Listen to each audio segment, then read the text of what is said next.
ETF index mutual funds నేర్చుకుని stock మార్కెట్లో రాణించాలనుకుంటున్నారా? వెంటనే ఈ నెంబర్కి కాల్ చేయండి. హలో వ్యూవర్స్, అందరికీ నమస్కారం. సో నా దగ్గరికి చాలామంది నా మాస్టర్ క్లాస్ అటెండ్ అయ్యే వాళ్ళు, నాకు క్లాసెస్ అటెండ్ అయ్యే వాళ్ళు అందరూ కూడా ఒకటే ప్రశ్న అండి. మేడం, లా ఆఫ్ అట్రాక్షన్ పాటిస్తున్నా, మనీకి సంబంధించిన టెక్నిక్స్ అన్నీ చేస్తున్నాను, మనీ గురించి పాజిటివ్గానే థింక్ చేస్తున్నా, నెగిటివ్గా థింక్ చేయట్లేదు, కానీ నేను మనీని మేనిఫెస్ట్ చేయలేకపోతున్నాను. ఇలా ఎంతమంది మీలో సేమ్ ప్రాబ్లమ్ని ఫేస్ చేస్తున్నారు? లా ఆఫ్ అట్రాక్షన్ పాటిస్తున్నారు, టెక్నిక్స్ చేస్తున్నారు, మనీకి పాజిటివే చెప్తున్నారు, కానీ మనీని అట్రాక్ట్ చేయలేకపోతున్నారు. సో ఈ విధంగానే ఈరోజు మన ముందు సంజయ్ ఉన్నారండి. సంజయ్ కూడా సేమ్ మనీని అట్రాక్ట్ చేయలేకపోతున్నారు. అన్ని టెక్నిక్స్ లా ఆఫ్ అట్రాక్షన్ పాటిస్తున్నప్పటికీ కూడా ఈరోజు ఆయనతో కలిసి మనం మాట్లాడదాం. నమస్తే సంజయ్ గారు. నమస్తే మ్యామ్. నమస్తే సంజయ్. నా పేరు సంజయ్ అండి. అయితే మ్యామ్, నేను మీ వీడియోస్ చూస్తుంటాను డైలీ. మీరు చెప్పిన లా ఆఫ్ అట్రాక్షన్ అన్నీ పాటిస్తుంటా, మీరు చెప్పిన టెక్నిక్స్ అన్నీ ఇదవుతుంటా, కానీ నేను మనీని అట్రాక్ట్ చేయలేకపోతున్నాను మేడం. మీరు చెప్పిన అన్ని విధాలుగా ట్రై చేస్తాను, మీరు లా ఆఫ్ అట్రాక్షన్ ఫాలో అవుతాను ప్రతి టెక్నిక్ని, కానీ నేను ఎందుకు అనుకున్న ఇది రీచ్ అవ్వలేకపోతున్నాను మేడం. ఖచ్చితంగా. సో నాకు మీ ప్రాబ్లం అర్థమైంది. మీకులాగే చాలామంది మన ఆడియన్స్, వ్యూవర్స్ కూడా సేమ్ ఇలానే ప్రాబ్లం ఫేస్ చేస్తున్నారు. సో నేను ఎప్పుడు మన క్లాస్లో కూడా చెప్తూ ఉంటానండి, మీకు కొన్ని లిమిటింగ్ బిలీఫ్స్ అనేటివి ఉంటాయి. మీరు ఇప్పుడు చెప్తున్నారు, నేను పాజిటివ్గా ఆలోచిస్తున్నాను, ఖర్చు పెడుతున్నప్పుడు అన్నిట్లో కూడా నేను పాజిటివ్గా సంతోషంగా పెడుతున్నాను, కానీ మనకు కొన్ని దెబ్బలు తాకింటాయండి చిన్నప్పటి నుంచి మనసుకు. ఆ మనసుకు తాకిన దెబ్బ ఏంటంటే మీ మైండ్లో ఇలా రూట్ అయిపోయి ఉంటుంది. సో అవి ఈరోజు మీరు లైవ్గా తెలుసుకుంటారనమాట. సో జస్ట్ చిన్న ఒక 5 minutes మెడిటేషన్ ఉంటుంది. మీకు ఎలాంటి ఎమోషన్స్ వస్తున్నాయి, ఇది మెడిటేషన్ చేసినప్పుడు మీరు ఎలా ఫీల్ అవుతున్నారు అనేది నాకు చెప్పండి మన మెడిటేషన్ అయిన తర్వాత. అప్పుడు మీకు సమాధానం దొరుకుతుంది, మనీని మీరు ఎందుకు అట్రాక్ట్ చేయలేకపోతున్నారు అనేసి. ఓకేనా?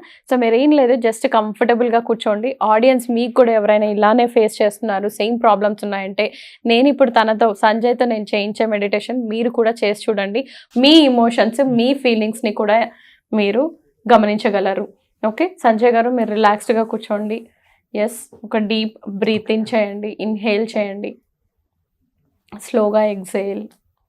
డీప్, మళ్ళీ ఇంకొకసారి deep breath in and breath out. ఐస్ని క్లోజ్ చేయండి. మీ ఫేస్ మజిల్స్, మీ బాడీని మొత్తం రిలాక్స్ చేయండి. సో మీకు నేను చెప్తున్న మాటలు మాత్రమే వినిపిస్తూ ఉన్నాయి, మీ మైండ్ చాలా ప్రశాంతంగా కూల్గా ఉంది. సో ఇప్పుడు మీరు ఒక అరౌండ్ 5 years నుంచి 10 years సంవత్సరంలో ఉన్నప్పుడు మీరు ఆ ఏజ్కి వెళ్ళాలి.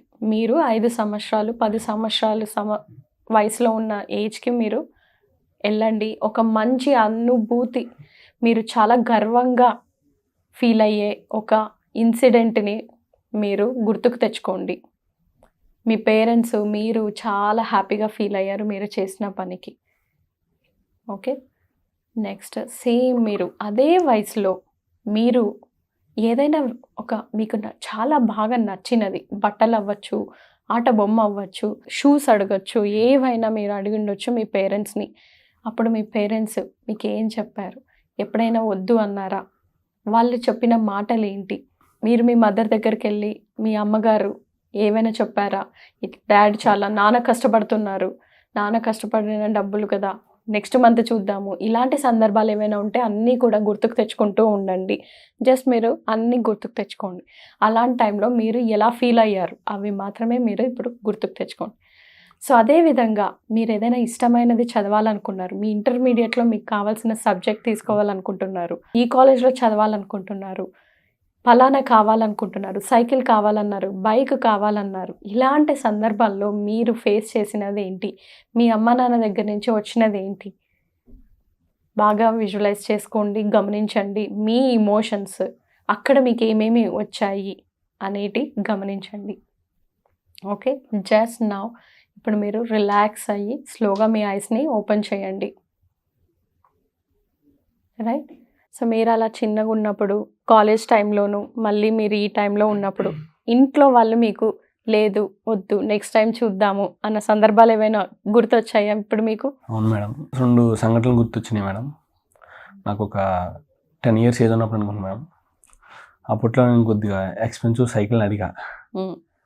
కానీ అప్పుడు మా ఇంట్లో సిచ్యువేషన్స్ బట్టి దీన్ని బట్టి నాన్నగారు లేదురా ఇది కొనిలేను ఇప్పుడు అని చెప్తే నేనే అర్థం చేసుకొని మన స్టేటస్ కాదు ఇది కొనుక్కోలేము, ఎకనామికల్గా డబ్బు పరంగా మనకి ఇది కరెక్ట్ కాదని చెప్పి ఆలోచించి వద్దని చెప్పాను మేడం నేను అప్పుడు.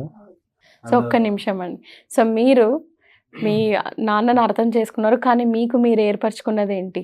నా స్టేటస్ ఇది కాదు, నేను ఇది అఫోర్డ్ చేయలేను, నా పేరెంట్స్ దగ్గర డబ్బులు లేవు, మేము ఇది కొనాలంటే చాలా కష్టపడాలి, ఇలాంటివి ఏమైనా ఉన్నాయా మీకు ఇప్పటికీ? ఆ ఫీలింగ్స్ ఉన్నాయా? ఇప్పటికీ ఉన్నాయి మేడం. నేను అనుకున్న డ్రీమ్ బైక్, డ్రీమ్ జాబ్ ఇవన్నీ కోల్పోయాను మేడం. కారణం ఏంటంటే మేడం, నా స్టేటస్ ఇది కాదు, ఇది నేను గెయిన్ చేయలేను అన్న ఇదితో మేడం. రైట్. సో ఇందాక మీరు అడిగారు, నేను మనీని పాజిటివ్గా చూస్తున్నాను కానీ అట్రాక్ట్ చేయలేకపోతున్నాను. ఇక్కడ మీరు ఇవి ఏర్పరచుకున్న లిమిటింగ్ బిలీఫ్స్, ఇవి ఏంటంటే మీకు సబ్ కాన్షియస్ మైండ్లో చాలా డీప్ రూటెడ్గా ఉంటాయండి. ఇలా డీప్ రూటెడ్గా ఉన్నప్పుడు మీ మైండ్లో ఇప్పుడు ఏదైనా ఇష్టమైన బైక్, ఇందాక డ్రీమ్ బైక్ అన్నారు, డ్రీమ్ బైక్ అనగానే మీరు అంటే నేను ఇంకా అది ఎప్పటికి కొనాలో, నాకు ఎంత టైం పడుతుందో, నా స్టేటస్ ఇది కాదు, మన బ్యాక్గ్రౌండ్ అది కాదు, ఇలాంటివన్నీ కూడా మీరు ఇస్తున్న ఎనర్జీ డబ్బుకి. సో మనం ఊరికే పాజిటివ్గా హ్యాపీగా ఉంటే కాదండి, ఇలా డీప్ రూటెడ్గా సబ్ కాన్షియస్ మైండ్లో ఉన్న డిసెంపవరింగ్ కోట్స్, లిమిటింగ్ బిలీఫ్స్ని మనము బయటికి తీసేసి దాన్ని పాజిటివ్గా మార్చినప్పుడే డబ్బు అనేది మన దగ్గరకు వస్తుంది. కానీ ఎప్పుడో చిన్నప్పుడు జరిగిన 10 years ఇన్సిడెంట్ గుర్తురాగానే మీకు ఇట్లా ట్రిగర్స్ వస్తున్నాయా? అవును మేడం. ఎమోషనల్గా ఫీల్ అవుతున్నారా? బాధ అవుతుందా? సో ఇవన్నీ కూడా మనము సబ్ కాన్షియస్ మైండ్లో దాచిపెట్టామండి. ఈ సబ్ కాన్షియస్ మైండ్లో ఇవన్నీ మనం క్లియర్ చేసినప్పుడే మనము పాజిటివ్ ఎనర్జీని, మనీని అట్రాక్ట్ చేయగలుగుతాం. సో వీటి కోసం మన వర్క్షాప్స్ని అటెండ్ అవ్వాలి. ఈ లిమిటింగ్ బిలీఫ్స్, ఈ సబ్ కాన్షియస్ మైండ్లో నుంచి వచ్చే ట్రిగర్స్ని ఎలా తొలగించుకోవాలి, ఇలాంటివన్నీ కూడా నేర్పించబడుతుంది. అప్పుడు మీరు మనీ యొక్క ఫ్రీక్వెన్సీతో వైబ్రేట్ అవుతారు, మనీని ఈజీగా అట్రాక్ట్ చేస్తారు. Thank you madam. Thank you. Suman టీవీలో మీ పర్సనల్ అండ్ బిజినెస్ ప్రమోషన్స్ కోసం కింది నెంబర్కి కాంటాక్ట్ చేయండి.